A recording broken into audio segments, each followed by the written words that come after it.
Student, कैसे हैं आप सब। आज हम लोग देखेंगे कि हमारा जो मैनेजमेंट है, प्रबंध है, उसके कितने पापा जी हैं। जी हाँ, आप लोग जानते हैं कि हेनरी फ्योल साहब को प्रबंध के पिता कहा जाता है, जो कि सही भी है।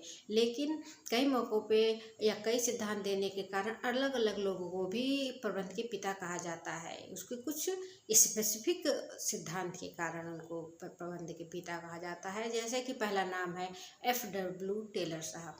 टेलर साहब को वैज्ञानिक प्रबंध के पिता कहा जाता है, साइंटिफिक मैनेजमेंट के वो फादर हैं। उनके अनुसार आप कुछ भी प्रबंध में कीजिए, उसको एक्सपेरिमेंट करके तब उसको कीजिए। तुक्कों पर आधारित आप काम न मत कीजिए। तुक्कों पर करते हैं तो उसके गलत होने के चांसेस ज़्यादा रहते हैं। तो F.W. टेलर साहब को वैज्ञानिक प्रबंध के पिता कहा जाता है। दूसरा नाम आता है पीटर एफ ड्रकर साहब का। पीटर एफ ड्रकर साहब आधुनिक प्रबंध के पिता कहा जाता है, उन्होंने उद्देश्यों द्वारा प्रबंध सिद्धांत को दिया।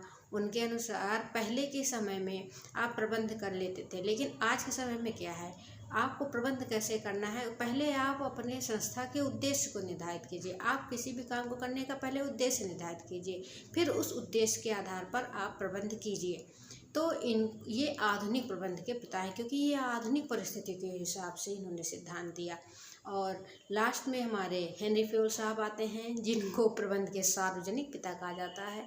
ये शुरू से लेकर आज तक इनके जितने भी प्रबंध के 14 सिद्धांत हैं, सभी संस्थाओं में लागू होते हैं। इसलिए ओवरऑल प्रबंध के पिता हेनरी फ्योल साहब ही हैं। और आशा करते हैं आपको ये टॉपिक अच्छा लगा होगा। अगर अच्छा लगा हो तो प्लीज़ लाइक, शेयर, सब्सक्राइब कीजिए और कमेंट कीजिए।